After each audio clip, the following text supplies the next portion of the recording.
Brazil, Brazil.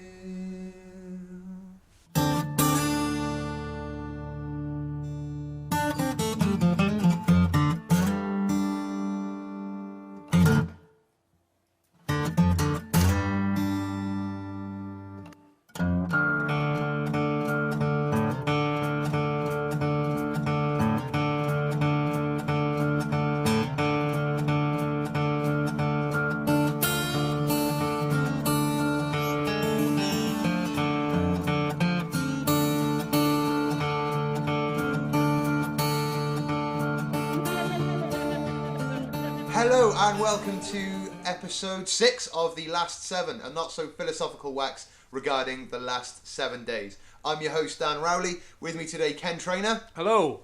And that's it, it's just me and you, Ken. Well, the cat's here. And the cat's here as well. Say hello, Marilyn. That's a horrible insight into how we live. Talking to a cat? Yeah, we'll say hello, Marilyn. I had to spray more flea stuff around, which is annoying, because I don't know where she's got them from. There's no cats here anymore. I'm not sure if they just hibernated throughout the winter, the fleas, and then came out again. I'll save this for worst thing of the week. It's funny you should say that, because the worst thing that happened to me this week was when we shaved the cat. Oh, shit, yeah. Alright, it's a joint worst thing of the week then. Last year, we were infested with fucking fleas. There was a cat downstairs, so it could only have come from that cat. I'm not blaming Bramble. I'm just saying... Bramble never seemed to be bothered, and I don't think... He was huge, He was huge, but I don't think John and Sarah ever said... There could have been a fucking continent of fleas on that cat, and he wouldn't have noticed, well, on the tail. New species of Yeah, exactly, yeah. Just a flea that just exists on really fat cats. And he was a fat cat, not a city banker. That's true, yeah, he was massive. So, yeah, it can only have come from... him, or I don't know if there were any cats that got in the yard. We were infested. It was absolutely horrible, and we spent so much money on defleeing the cat and then defleeing the flat, and yeah, it took far too long. I was going to get rent-a-killing, but they charged a lot of cash. So yeah, we did all that, and then we thought it was fine. But they've hibernated, obviously, and then they've come to life in the summer, back on the cat. So we invested in some Frontline, the best one, which somebody told us now fleas are immune to, or becoming immune to. Yeah, that's one of the frustrating things for me, because like when we were doing the stuff to spray the flat and things, we seemed to walk through every product on the market. Fucking right we did, yeah, we started at the cheaper end, to be fair. Yeah. Cheaper end with defleeing the cat, which was just a flea comb. That'll do it, whip them out and then just drown them. Well, if they're offer, then you'd think that was it. They live in soft furnishings and in the carpet, and they can last for about a year, apparently, as eggs. And then just hatch when all the pesticides disappeared. You did a lot of research. Yeah, fucking right I did. I didn't want to spend so much money. I knew, because we were recommended a thing, it's called Ultimate Kill or something like that. Yeah. Mega death. Decimation. In a can. Fuck off, fleas. But it's 16 quid. Yeah. And it says you can do your house 4 times, apparently, but we did the flat once the what, first time. What house? Yeah, that's a good point, yeah. It's a studio flat, and we used an entire fucking can. It's 2 studio flats. It is 2 studio flats. We're not cohabiting. I have to point out as well, just because we've only had a couple of emails, but some of them are asking if we're a couple, and we're not. Are they really? Yeah, I had 2. Yeah. Wow. Two from that London, as a matter of fact. Two fans in the big smoke. One called Amelia, who asked if we were a couple, because we mentioned that we lived together beforehand, but without... Ah, right, okay. No, we're progressive, don't get me wrong. We've got a cat, so everything couples have apart from intimacy, which is a shame, in my opinion. Don't sigh. Depressed noise. Well, you brought the tone that you and Amelia... That's right. From Thanks, that Amelia. London. What was her surname? I don't remember. I'll find out. But thank you very much for your email. No, we're not a couple. And she emailed in with a question of Tone as well, which is going to wait for when Tone gets back. Smashing. Yeah, cool. So we defleed the cat and we bought some Frontline and did one application, and it says directly on the skin. So you knelt over the cat pretty much. I held that cat down like a rugby ball. She wasn't too happy. But then we got you parted the hair, got it to the skin, squeezed the worst design for a fucking pipette with this Frontline. The little plastic thing. Yeah, little flat plastic thing. I thought it would be pipettes that you took out and then pierced. And no. It's flat, foil backed, and you have to snap the top off, being careful not to rip off the whole bit of the foil so it doesn't just fall out onto your fucking hand. So we parted it, Put it on. Thought we did a good job, but then it turned out that her hair was really sticky, so we probably missed.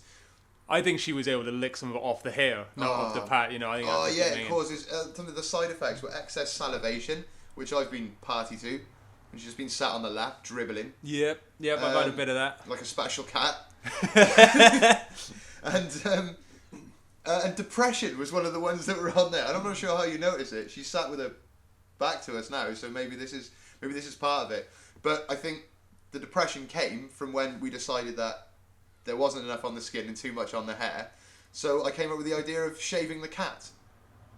Now, I don't mean shaving the whole cat and putting it, just shaving strategic points at the base of the skull and between the shoulder blades where it specifies you should put the treatment, and then putting it like directly on the skin so we could see it being absorbed via osmosis. I made a real point of not saying, like, of just saying we shaved the cat, because I wanted people to think that we shaved the whole cat, and like they had a bald cat sulking in the corner, and that's why she wasn't talking on the podcast. I'm sorry, I've ruined that. No, don't be daft. Don't be daft. It was gonna. I don't think anyone was thinking that apart from me. I'm one of the only people that knows the truth. She was not happy with the shaving. I thought I did it, like I said, in strategic points and just enough so that we could apply the stuff. Yeah. We did it with clippers, didn't we? Yeah, That's the did thing it to with say. proper With proper hair clippers. So yeah, she didn't like the she didn't like the noise. She didn't like the sensation. None of your scissors. Piss. She made some very strange noises that I've certainly never heard her make before. Yeah, a lot of complaining and then a lot of silence, and then just as the front line was going on, like a very young annoyed sheep. But as far as I can tell, it's worked. But I got a flea on my leg sort of yesterday, so I've redone the fucking floor. Hopefully that'll be it. My kid comes over, so I don't want him flea bitten. Yeah, of course not. Of course not. Yeah, I think that's done. But that'll be a joint worst thing of the week then. Fucking fleas again. Well, mind you, there was another one. If you remember briefly, I was sat on one of your sofas. And she was on the back of the sofa, and we were discussing what to do about this problem. You know, brainstorming how to get rid of fleas. And we were talking about, is there any way that we could put the cat in the bath? Oh, yeah. Sort of dunk her in and comb her through. And I said, well, yeah, I'd be up for trying it. And just after I said it, she jumped onto my lap, right on my bollocks. As if to say, fuck you, you're not doing that. Claude ball. She fell in the bath one time. We run a bath, and she was just on the side, and she just fell in. I didn't notice. I was on the computer or something, so I had like an earpiece in. And then you knocked the door and just when did she come down here? So what? Have you seen her? No. Looked around, this sodden cat. Completely soaked through, just looking really pissed off under the table, trying to clean herself, I guess. Yeah. Just lick up all the... She didn't go thirsty for... No, not at all. Yeah, but all soapy water and that. But in fairness, for weeks afterwards, she was the fluffiest, softest cat. The white bits on her were... pure brilliant white, weren't they? She would have passed the Daz doorstep challenge. I think so. If we watched that cat for Danny Baker. It's a shame he doesn't pop round anymore, isn't it? We don't have him knocking our door. Danny Baker's great. Yeah. He's awesome. I haven't listened to him on the radio. Is he still on the radio? I don't know, to be honest. No idea. He'll be doing something. I like him that much. I know nothing about his current work. No, but he's like a... producer and stuff, isn't he? Yeah, of course, yeah. So he's big in that sort of field as well. I think radio and things like that are just his for fun. Yeah. You know what I mean? Yeah, he's a good chattist. He's a very good chattist, yeah. Andy Peters was doing loads of producing in the time that he was away. The last time I remember seeing him was like with Ed the Duck. And then, was he on Blue Peter? I think so, I don't know. Okay, so there was that. And yeah, and then just went away. It turns out he's just making loads of money producing stuff. And now back, ageless Andy Peters, back hosting Ejector Seat, which is the most ridiculous, set. The format's okay. You ask questions, and if you get them wrong, you might lose. And if you get them right, you might win money. So it's standard, but they're on 4 chairs that back up. Yeah. At ever-increasing speeds, and then eject them at the end, which sounds great if they were actually ejected by a spring-loaded seat, but some of the contestants are quite old. So they just fall back. It's not so much ejected as... folded back. Tipped, yeah. Yeah. Reclined. Yeah. Stephen, you've answered the 3rd question incorrectly. You have been reclined. Wah, wah, wah, wah, wah. Oh, this is lovely. Yeah, it just slowly reclines like an expensive chair. Yeah. Stupid. It's not the worst game show on, though, is it? What was that one? What was that? Well, there are two. There's that one that Mark Williams did. Oh, that's it. Was it called The Link? The Link. That was just again just bizarre. so elaborate. They have to make these shows last an hour for some reason. It's back to the old thing of several years ago. Somebody said they should be TV on for 24 hours a day without the first clue about what was actually going to go on it. And now they have quiz shows that last an hour. Deal or No Deal lasts an hour. A full hour to open 20-something boxes, 24 boxes. I think all of the set and everything can be taken into account for those other shows. Deal or No Deal is by far the worst game show. I found it quite, I don't know, it sort of disturbed me the other day. When we were in Birmingham, I think I told you this, and we were in that, we were in the hotel room that we were sharing, because I think I fell asleep. Not as a couple. Not as a couple, no. But I think I fell asleep before you did, and you fell asleep with the telly on. And I woke up at 5 in the morning, and it was Deal or No Deal that was on. 5 a.m. Yeah. I got up, switched the TV off, and it was 8 minutes past 5 in the morning. It's 5 a.m. guys. What are we going to do for the 5 a.m. slot? Deal or No Deal? Deal or No Deal. Why the fuck not? It's so horrible. Fucking Noel Edmonds he takes it over the edge. I remember first watching it and going, that's a really cool idea, because there's like maybe a little bit of strategy. The strategy is when to deal and or when to carry on. There was a statistician on there before who did brilliantly, funnily enough. Worked for a bookies, and he did a fantastic job. He was like, "What's your method?" Because they always bring mascots or photographs or the fucking star signs or something. They're a very superstitious bunch, aren't they? In Lost at Sea, that Ronson. John Ronson's that John article, Ronson article is incredible. I'll chuck a link up to it where you can get the book, because the whole thing's amazing. But the bit on the Deal or No Deal contestants and the paranoia that surrounds them, kept in a hotel. I think they filmed 3-4 a day. Yeah, it must be. So they're going to the studio and to the hotel, and they're shuttled back and forth. But they think that there are spies working for the banker that are there. He wasn't taken. He had a really hard time interviewing people, which makes for a good article. Yeah, really. Definitely. Well, they're all really paranoid about because Noel Edmonds is all about positivity, and they think that people spy on them and write people spy on them and write reports about them for Noel Edmonds about how positive they are. About how positive they are. That's what all the clapping is about. That's what all the forced clapping on the show is about. None of them are happy. They've been stood up for ages. The show is an hour. The recording must be at least 2 hours. They've been imprisoned in a hotel in Bristol for weeks at a time, away from their families and their friends, They don't want to speak. They don't want to sort of allay their true feelings, because if they ring their family, who knows, maybe the banker's ringing them. It gets to that sort of extreme. The banker. Is the banker like the Stig? Yeah, I think so. Yeah. Has anyone ever come out and said, I'm the... I mean, the bank is... I am not sure that would be quite the tell-all book that the Stig's... No, of course not, because the Stig could actually... You could demonstrate that he was really good at driving. Yeah, really, really good. Whereas the banker, you don't even... What is that? I'm curious that there's anyone at all on the end of that phone. Yeah, but the guy speak to him, the contestant does, and sometimes he puts it on his lapel mic, and you hear him laughing, because that would be hard to keep up, even for Noel, the prince of bullshit. It'd be hard to keep up with cosmic ordering. That's what it's called, the thing he's in, with the wee symbols that he puts on his hand. Yeah. That's a good... similar to when we were talking about Peter Falk's Glass Eye and Columbo's. It's like, who's actually on the other end of that phone in Deal or No Deal? Is it just a producer from the show? Peter Falk. Or it could be Peter Falk, yeah, it could be. Who's on the other end of that phone? Is it the same person every time? Does anyone know who's on the other end of that phone? You can follow us on Twitter @TheLast7 or email thelast7podcast@gmail.com. You can win some stuff, man. You really can. But nobody has emailed in for any of the win some stuff items that I've given out. Best and worst things of the week. Nobody. Questions of tone flooding in. Loads of good music too. Well, more fool them. Yeah, more fool them. Because, when I say you can win some stuff, you can genuinely win some stuff. What is the stuff, you ask? Well, it's a mystery box. So, email in, win some bloody stuff. And then you can tell your friends that you actually do win stuff from the Last 7 podcast. It's our version of Deal or No Deal. Yeah, that's right. It's just a box. It's just a cardboard box with a number written on it. I'll count it as an IOU. I fucking hate Deal or No Deal. I hate Noel Edmonds, actually. I think that's him. I think it's him that does it. I think it's the idea, because of the cosmic ordering, that your positivity will change real events. And affect what's in the box. Yeah, exactly. Affect what's in the box when they all hold hands and go blue, blue, blue. They make a huge point at the beginning and at the end. The whole show, the reason it can be an hour, because somebody could deal straight away. They could deal on like sort of 500 quid if they wanted to, but then they go through the rigmarole of opening the boxes so that you know that it was picked by an independent adjudicator beforehand and they were all done at random. So they make a huge point of that while still keeping up the pretense that holding your hands are going blue, blue, blue, blue. The amount of times it doesn't work, funnily fucking enough, it's 50-50.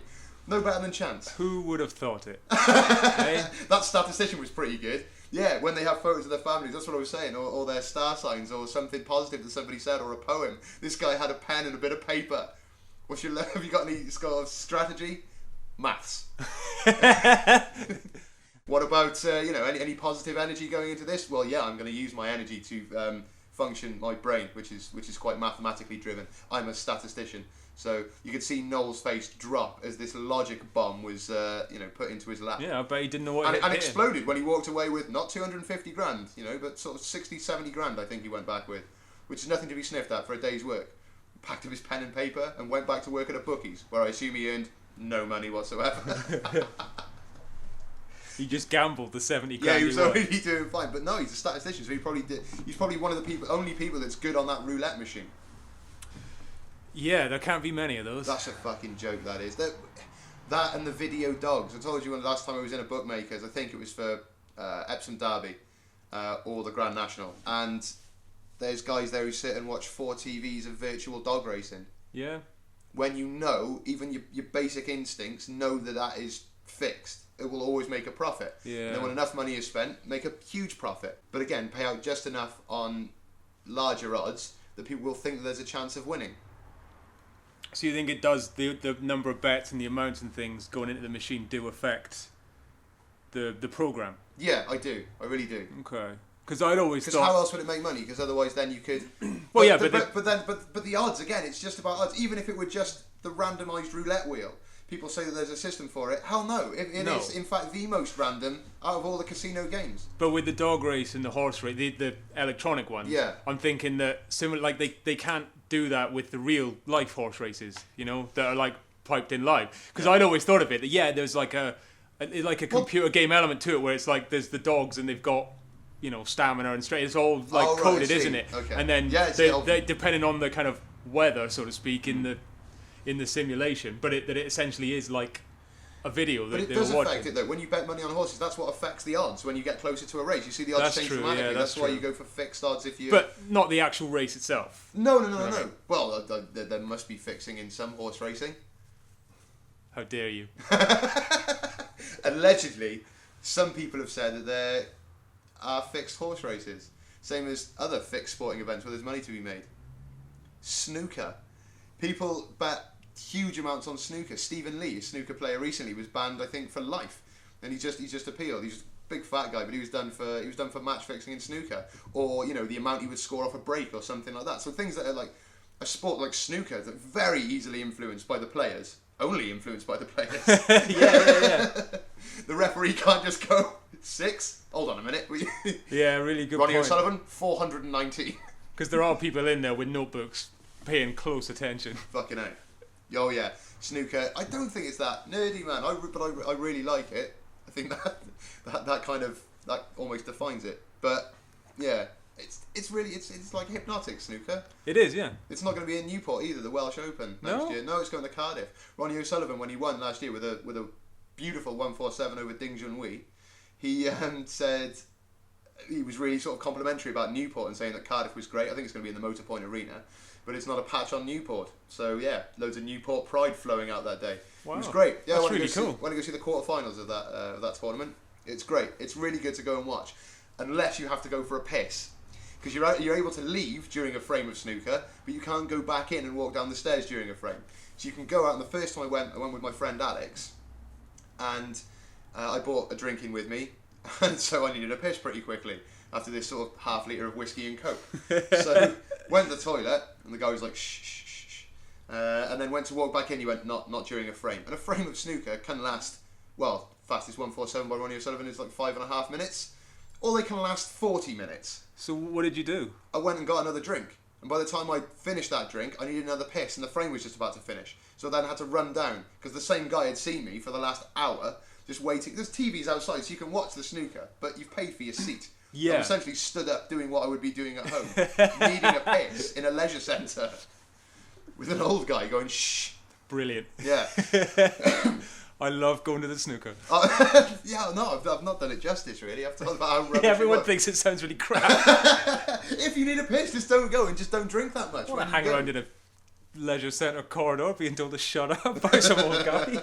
That's not Who's paying for that? That's not the main part of snooker. Obviously, it's the spectacle. Also, there's a referee there that was absolutely beautiful. Oh, really? Yeah. Yeah, he was pretty hot. Nice. It was a lady. What's the best thing that's happened to you this week, Dan? The best thing to happen to me this week happened yesterday. Okay. It's football related, mate.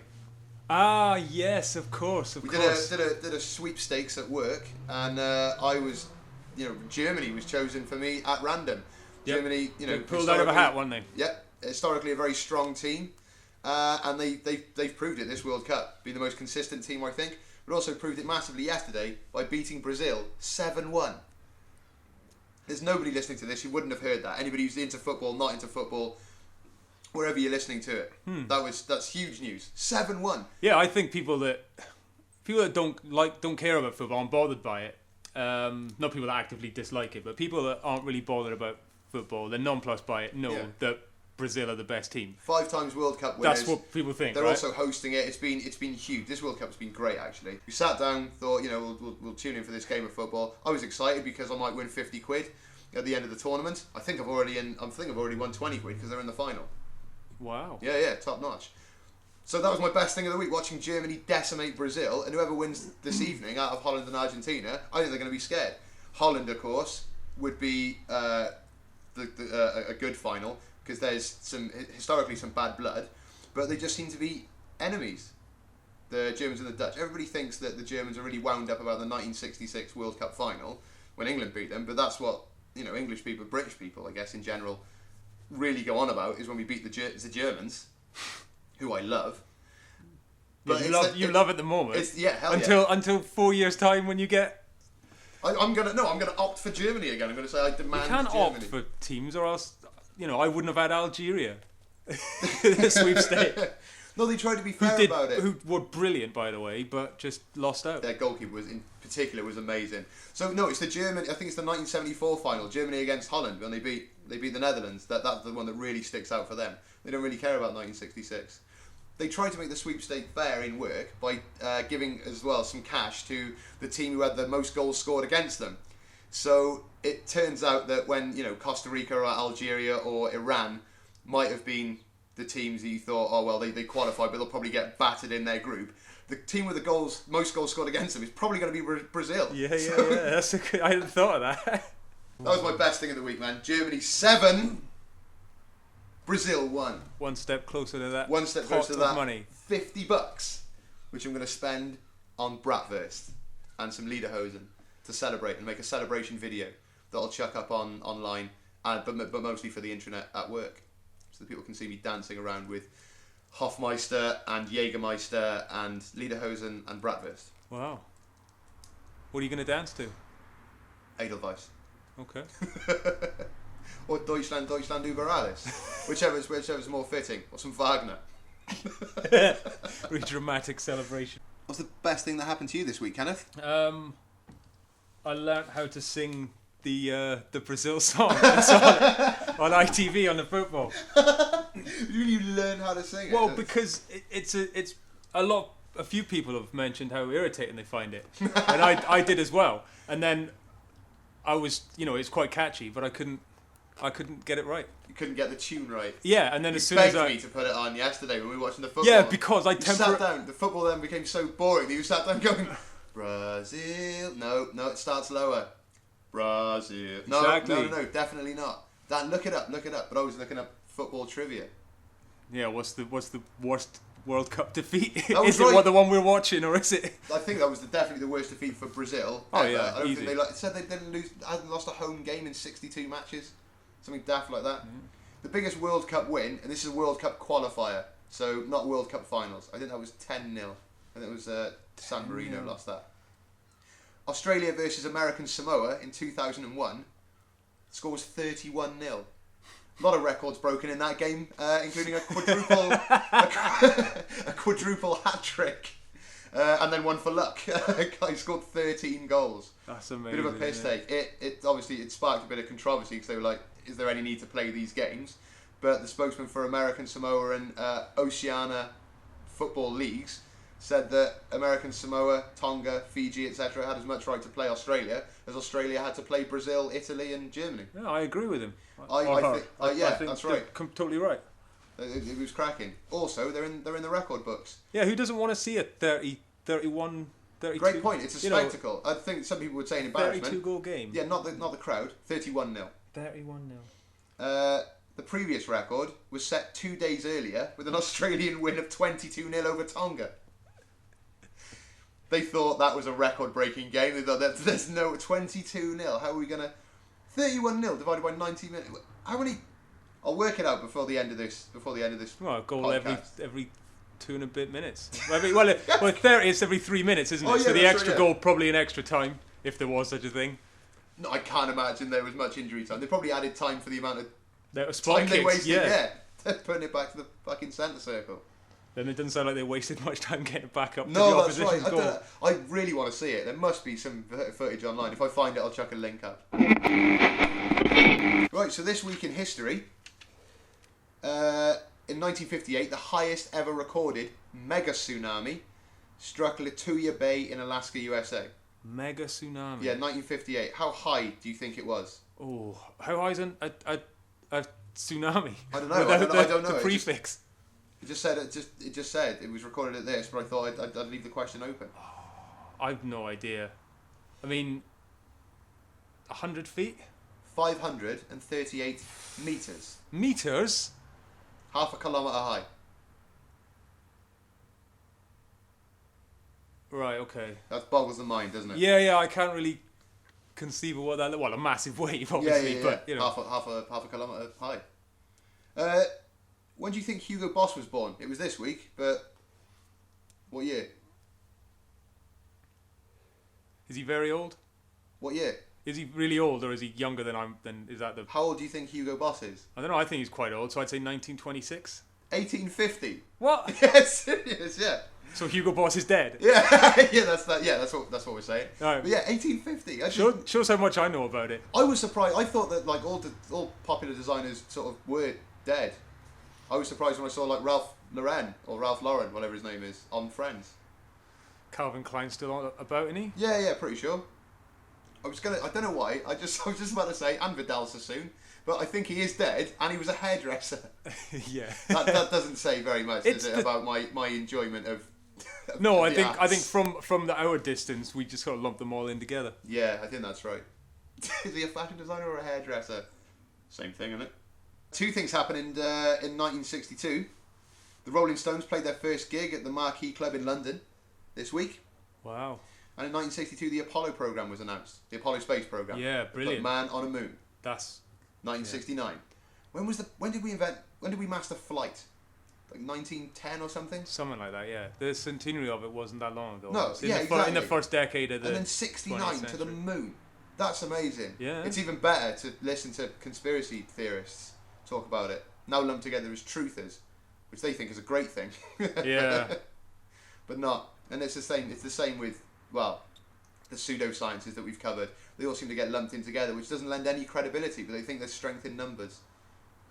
Loads of flies swarm around shit. This week in 1947, the Roswell incident occurred.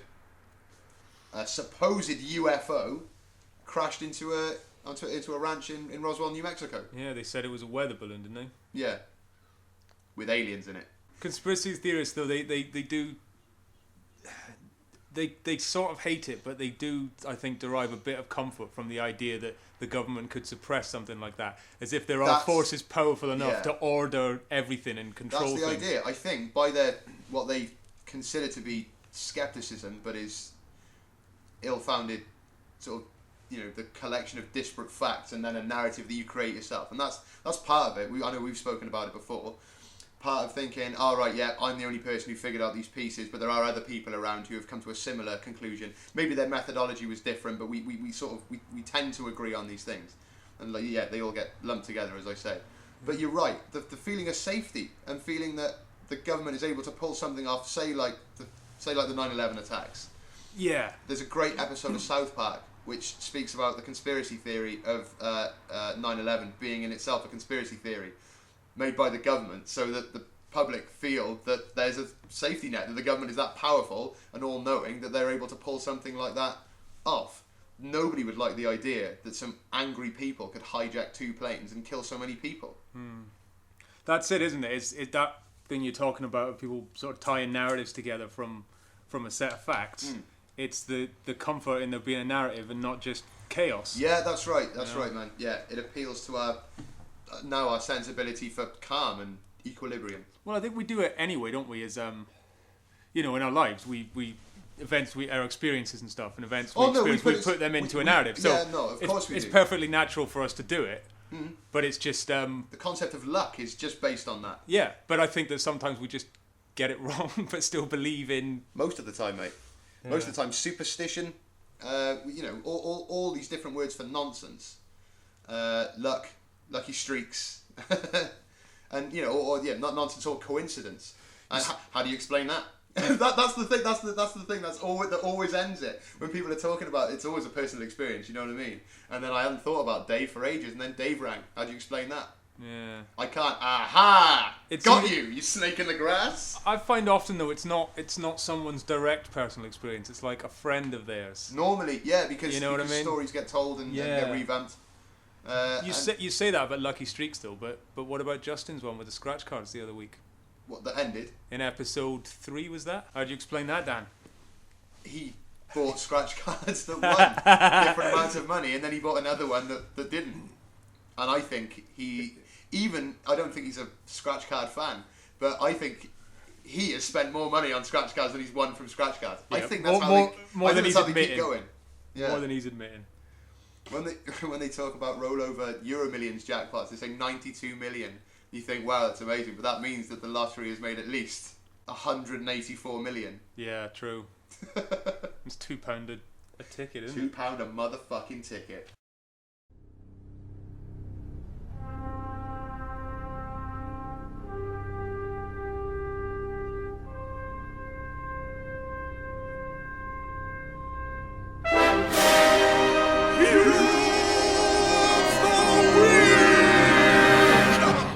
There are 2 nominations really for Hero of the Week. One is charged with nepotism. The other one is genuinely brilliant. Okay, what's the one charged with nepotism? Our friends at Tin Shed Theatre, who are in America at the moment. Brilliant.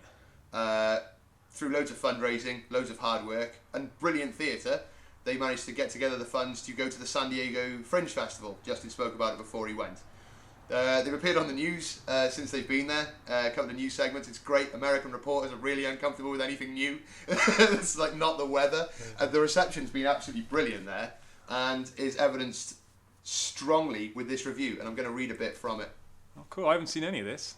Last night I saw not just the best play at San Diego Fringe 2014, but also one of the best theatre experiences I've ever had in my life. Tin Shed Theatre Company's Dr. Frankenstein's Travelling Freak Show. We've both seen it. It's brilliant. Yep. The flyers for the show suggest Mary Shelley would roll in her grave, but truth be told, she would more likely rise up in joy because this show, despite its silly trappings, goes to the heart of what she wrote about in her book.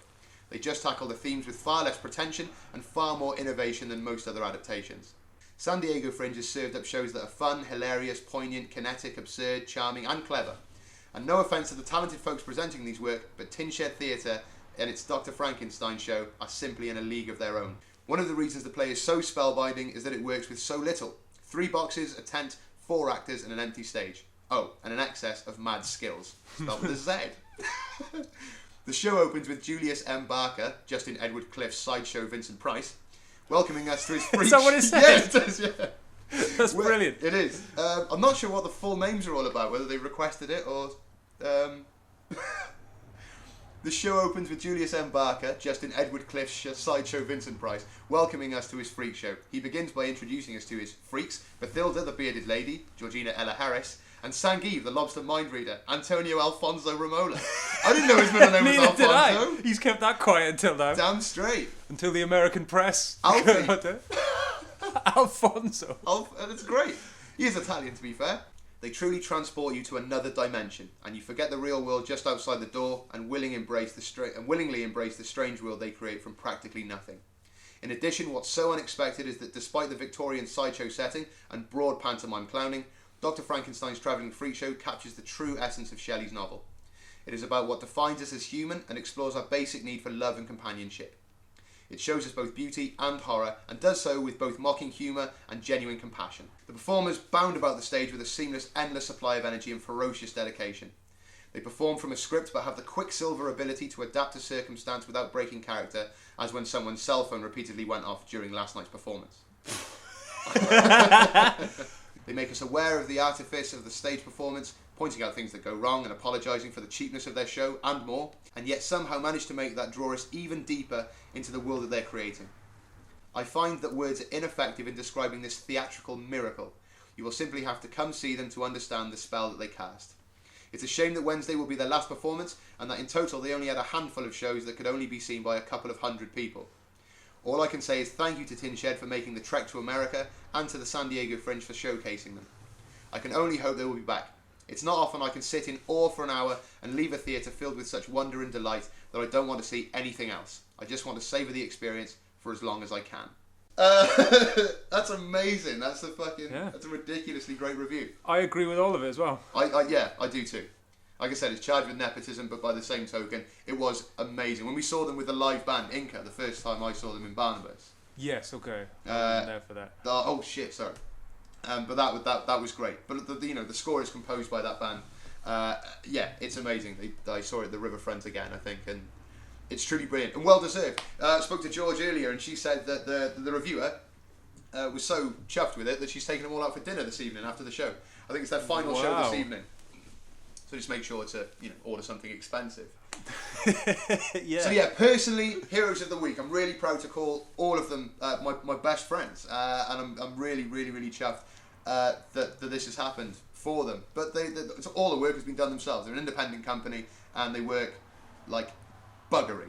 Yeah, I was going to say that when you said about hard work and brilliant theatre, that's the narrative, isn't it? Yeah, of course. Because they do work so hard, and all that stuff she's talking about, how crammed full it is. I mean, everything she's describing, and she says at one point in the review you just read that it could sound like a hodgepodge of stuff, but it's totally seamlessly interwoven. It's utterly brilliant. It's so creative that everything is a surprise. The new mediums that are brought in, especially the puppetry and the projections.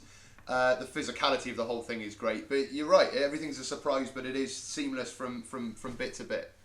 And also the performances are amazing. It's not just about jumping about like an idiot. The tempo is kept up throughout. Character is held throughout. They're brilliant. I know they've done many other fundraising gigs where they've been in characters, sort of promenade style, and sort of interacted with people.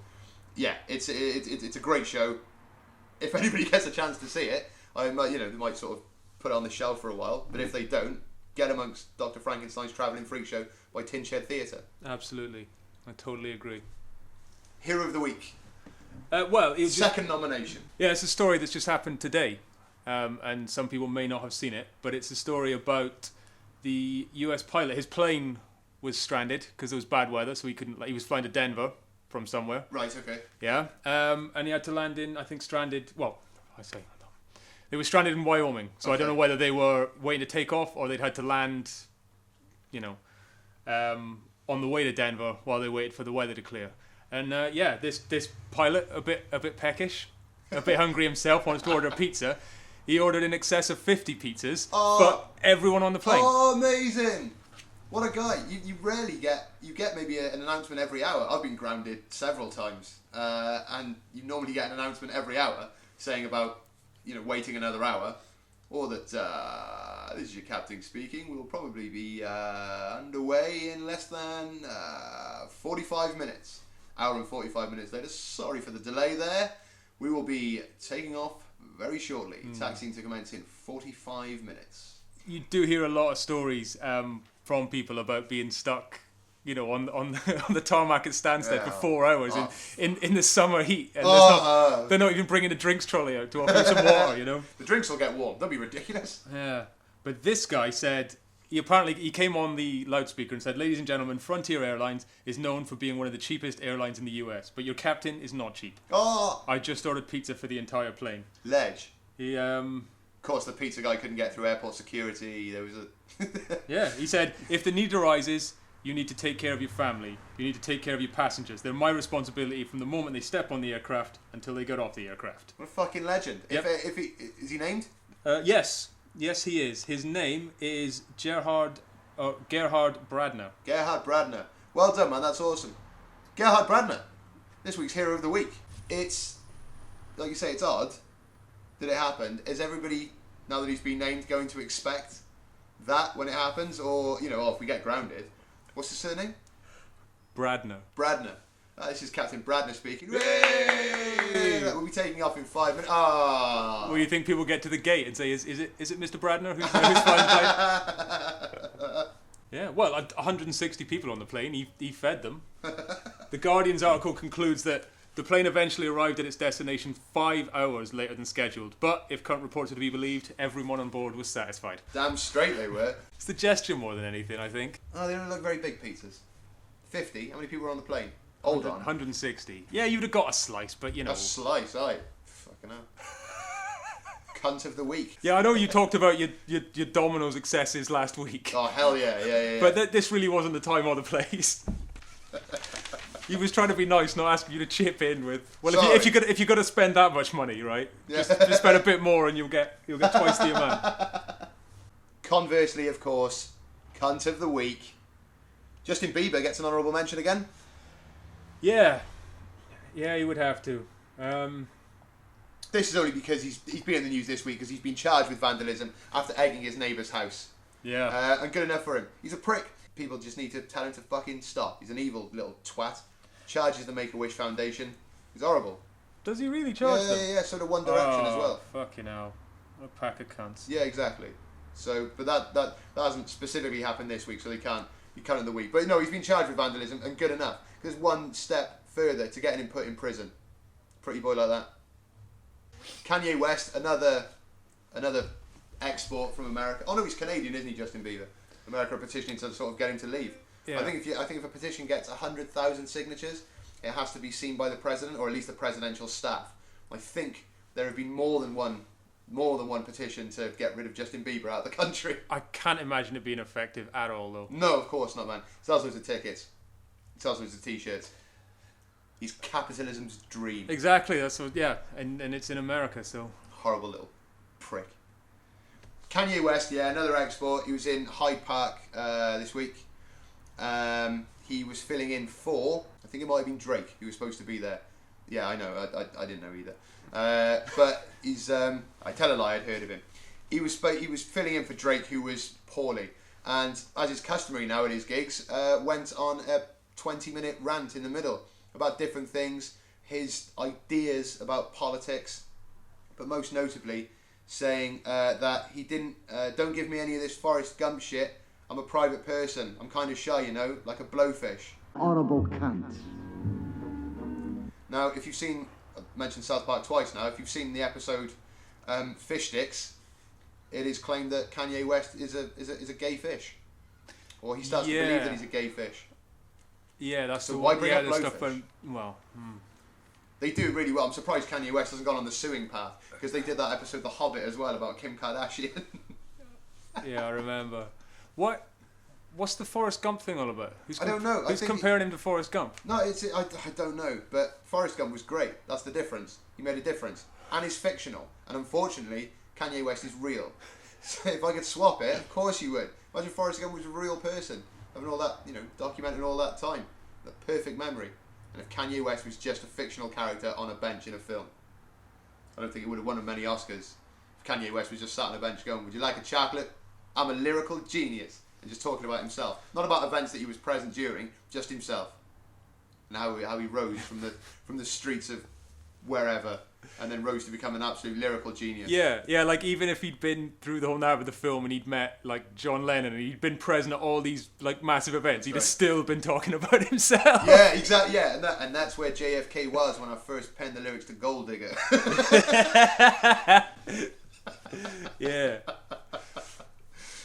Yeah, I guess John Lennon's main inspiration was probably me growing up. To be honest, you could see that genuinely happening, because Forrest Gump, it's a good few years since I saw it, but he does inspire Elvis, doesn't he? Yes, yeah. And with, I could with imagine braces on his legs at the beginning. He inspires the dancing, certainly. Yeah, so I could imagine that a different sort of character, like Mr. West, the story could have taken a different path, and He's related to Fred West. So there was that, his ridiculous sort of sequined mask that he frequents as well. The fact that he's just an absolute twat as well.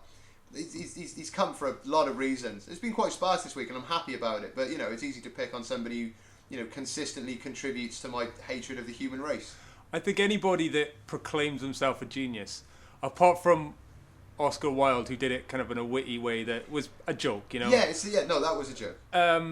Yeah, that's the only exception, because it's not for you to say that you're a genius. No, that's right. And there's a lot more, might I say, work, a bigger and better quality body of work behind Oscar Wilde, and a more interesting story. I'm sure there's plenty of biographies about Kanye West right now, but I'm sure that he won't be imprisoned for homosexuality. He won't live in a time where his lifestyle and his whole way of being is brought into question. He's still managing to churn out brilliant, hilarious work. I don't think Stephen Fry will play him in a film either. No, that's right. Which is, because as we know, Stephen Fry's rapping is terrible. Yeah. He did one. I think it's in that a bit of Fry and Laurie, and they do a song called "Bad Mother Like Her." It's the really early '90s, late '80s, so like sort of high def tracksuits and things like that. Really sort of those really sharp sort of triangles. Oh yeah, tracksuits and things. Yeah. It's a lot of that. I'll chuck a link up. It's fantastic. Cool. It's time for this week's pseudoscience, mate.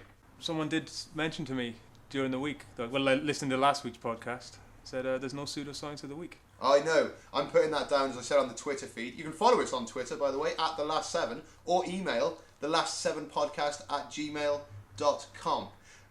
There was no pseudoscience last week due to technical difficulties. It took me nearly 2.5 hours to get everything working. And lethargy, because you say, well, surely you wrote the bit before all the equipment was going to be set up. But technically, yeah, it was. I was lazy about it.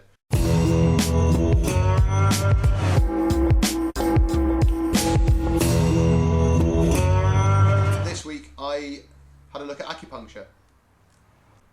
Acupuncture is the practice of stimulating specific acupoints along the skin of the body using thin needles which puncture said skin. Its practitioners claim it treats a wide range of conditions, but it is most commonly used for pain relief. The general theory of acupuncture is based on the premise that bodily functions are regulated by an energy called qi, spelled Qi, which flows through all of us. Disruptions of this flow of qi are believed to be responsible for diseases.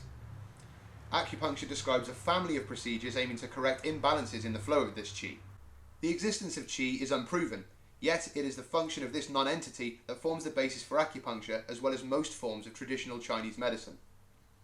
A preliminary assessment is usually completed before an acupuncture session begins.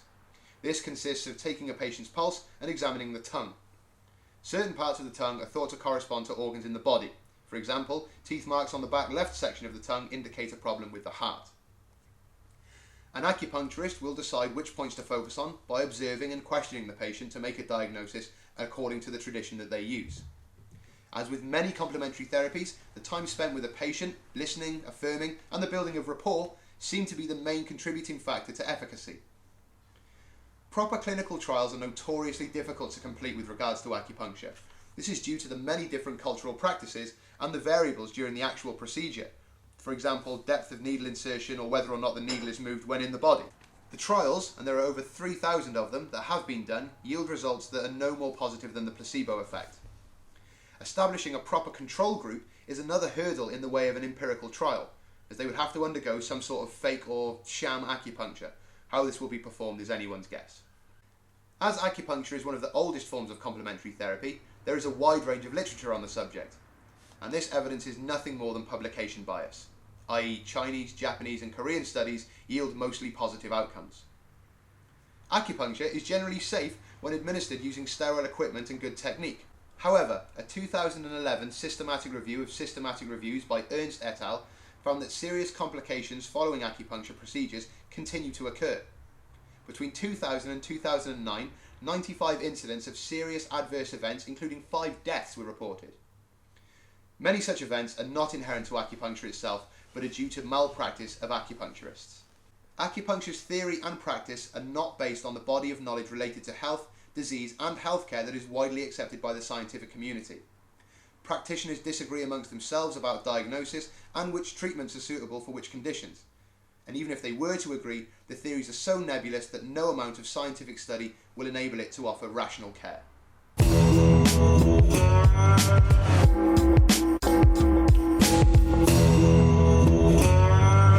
It was a controversial one to pick, actually, when I spoke to people about acupuncture, and it was the idea that it's because it's so old and ancient that it's that doesn't. And I was trying to explain without sounding arrogant, that because something is old doesn't mean it's true.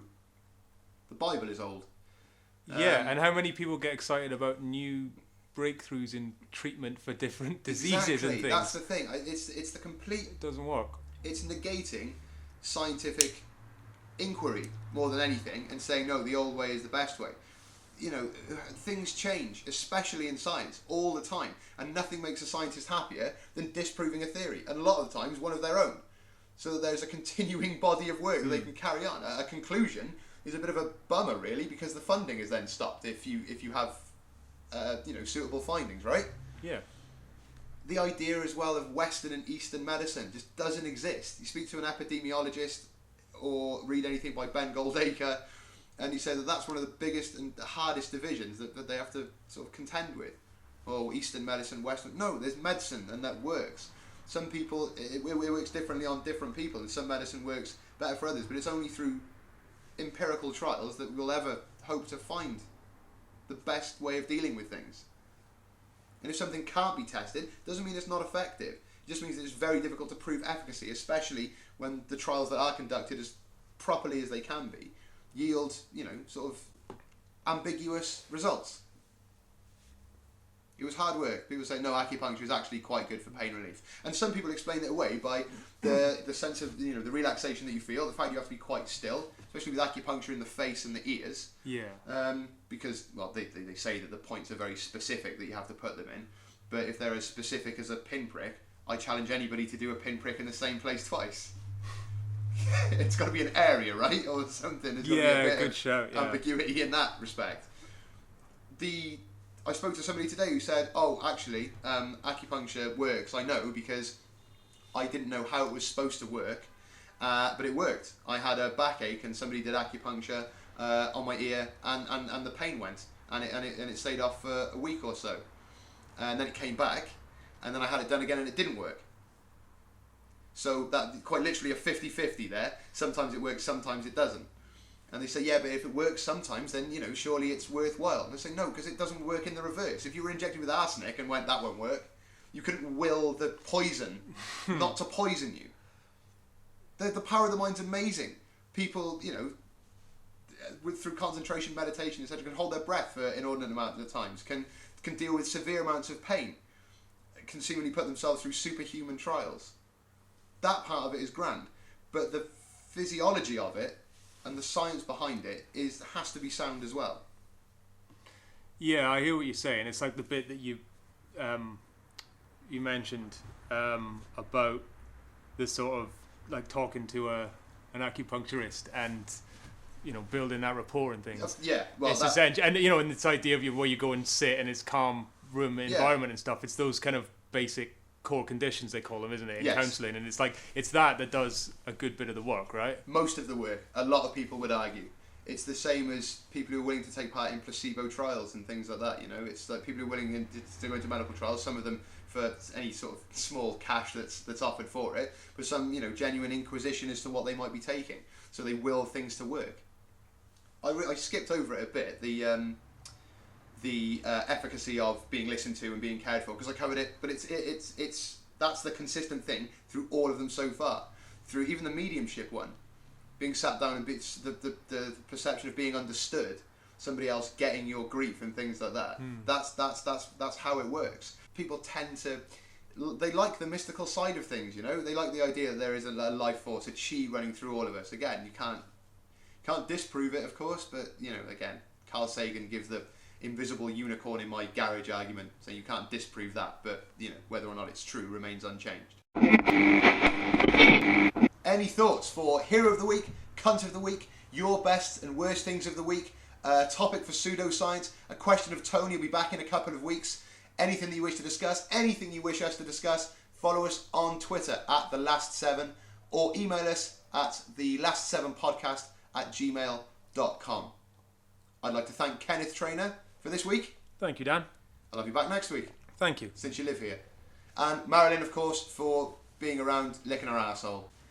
The Last 7 podcast was recorded at my flat, edited at my flat, with additional material by Punra and DJ Alchemy.